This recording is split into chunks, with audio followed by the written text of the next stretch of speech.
Hi everyone, I'm Flavia and I appreciate you stopping by. Today I will show you how I created this card using a kitchen sink stamps stamp set. This is a perfect card for Thanksgiving and I plan on making more very soon. I hope you like this video and let's get started. This is the Pumpkins Multi-Steps Stamp Set. It is a 6x8 set, so it is pretty large and it comes with 3 different size pumpkins and stems, 1 pumpkin flower, a squash blossom bud, long pumpkin vines with leaves, and a short pumpkin stem with leaves. Additionally, you get 3 different faces to create jack-o'-lanterns, so we can use this set for making either Halloween or Thanksgiving cards. This stamp set also comes with this alignment guide indicating the order you should follow to stamp these images and how to perfectly position each stamp over the previous stamped image so you get the best result. What makes kitchen sink stamps unique is the fact that we can get really realistic looking results, which is pretty amazing. If you lose this alignment guide, know that you can download it for free at the Kitchen Sink Stamps website. Before we get started, I want to share a tip that can be very helpful. When I get a set of layering stamps, especially one with so many pieces, I like to number them according to the order I should follow when stamping. This is why all of my clear stamps have numbers in blue on the back.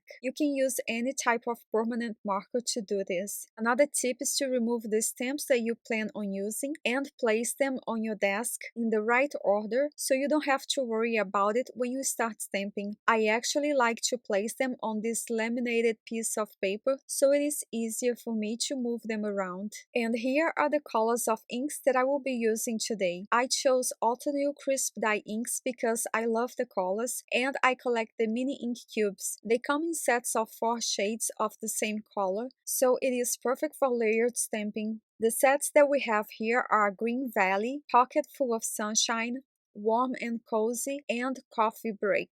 I already have some pre-cut cardstock that I will use to do the stamping. This is Nina Heavyweight Classic Crest cardstock. Because this is a layered stamp set, you do need a stamping tool. I want to overlap some of these images to give the impression that some are at the front and others in the back. That means I will stamp the images that I want at the front first, which will be 2 yellow pumpkin flowers. Because each flower will be at the front between 2 pumpkins, I will temporarily place those 2 pumpkins in place and then place the flower exactly where I want it to go. Now I can close the door of my stamping tool to pick up the first layer of the flower stamp and remove the other 2 pumpkin stamps.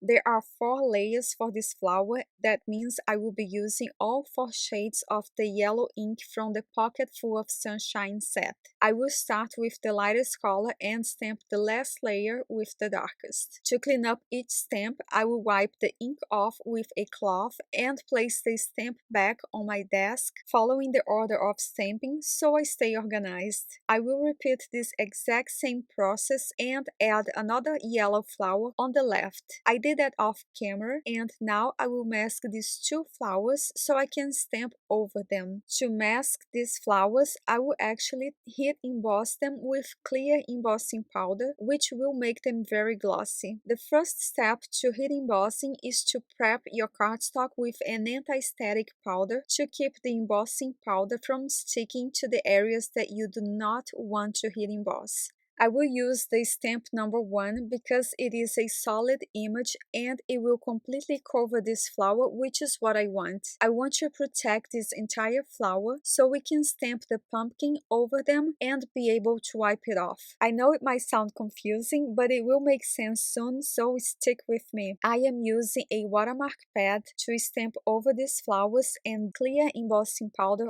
Since I protected my panel with that anti-static powder, the clear embossing powder will only stick to the stamped image. I repeated this process 3, maybe 4 times until I got a completely smooth embossed image. If you happen to get embossing powder where you do not want, make sure to wipe it off with a brush before you heat set it. Here is a closer look on the 2 heat embossed flowers. Notice how glossy they are. Let's now stamp the pumpkins. I will begin by stamping the biggest pumpkin in the center between these two yellow flowers. Then I will add the medium-sized pumpkins, one on each side, and I will also stamp one small pumpkin on each side as well. There are 5 layers for each pumpkin. However, Autumnal Crisp Dye ink sets only comes with 4 shades, so I will use the darkest shade for the last 2 layers. Notice that I'm stamping over the 2 yellow flowers and they are getting some of that orange ink. This is not a problem because since I heat embossed these flowers with clear embossing powder earlier,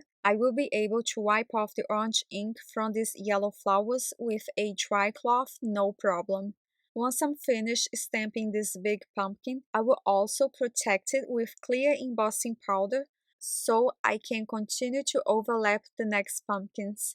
Because I numbered my stamps with a marker, it took me no time at all to build up the layers. It really amazes me how realistic these stamped images look. For the pumpkin vine, since it has 4 layers, I will use all 4 ink pads included in the Autumnal ink set Green Valley. I'm not going to heat set these vines because I will not be stamping anything over them, but if you want to make them glossy as well, you definitely can. And finally, the last thing that I will stamp is the tiny stem for each one of these pumpkins. There are only 2 layers for the stems, and that is why I'm only using 2 shades from the ink set Coffee Break. Now that we are done stamping, I will apply Distress Oxide ink in the color Mold Lawn at the bottom using a brush, making sure to wipe it off from the heat embossed images. I chose a bright green cardstock for my card base. This is an A2 size card, and I trimmed the white panel that I just stamped a little bit, so some of the green cardstock from the base shows. This is going to be a landscape A2 size card. To adhere the panel to the base, I will place the card base inside my scoring board on the corner and then add the panel. This is a great way to make sure that the card base and the panel are lined up as you adhere them together. Moving on to the sentiment, this thankful word die is from Spellbinders, and if you're interested, I will have a list of all products used today on my blog, and you can find the link in the description below. So I will stack 4 white die cuts for dimension and top it with this beautiful metallic gold cardstock by Recollections. The reason why I stacked so many die cuts is so the sentiment stands out more, and it is a great way to use up my leftover pieces of white cardstock. However, if you do not like adding dimension to your cards, you can skip all of this and just adhere the golden sentiment to your card. I like to use the Belly Arts glue because it dries clear and it has a precision tip that makes the process easier. Using a pair of tweezers, I will hold my sentiment die cut and place it right in the center of this panel. I really like this card as it is now, but I will go one step further and add some flat back beads that I got from Amazon. I will use 2 different sizes of these golden beads and adhere them between some of the pumpkins at the bottom just to add some interest. Let me give you a closer look at the final card and its matching envelope. I love decorating the envelopes for my cards to make them match. For this envelope, I used that pumpkin vine with leaves stamp. I stamped 1 vine on each side of the flap of this A2 size envelope. Because we heat embossed the pumpkins, they are very glossy in person, which I love. And it is pretty amazing how realistic these stamped images look.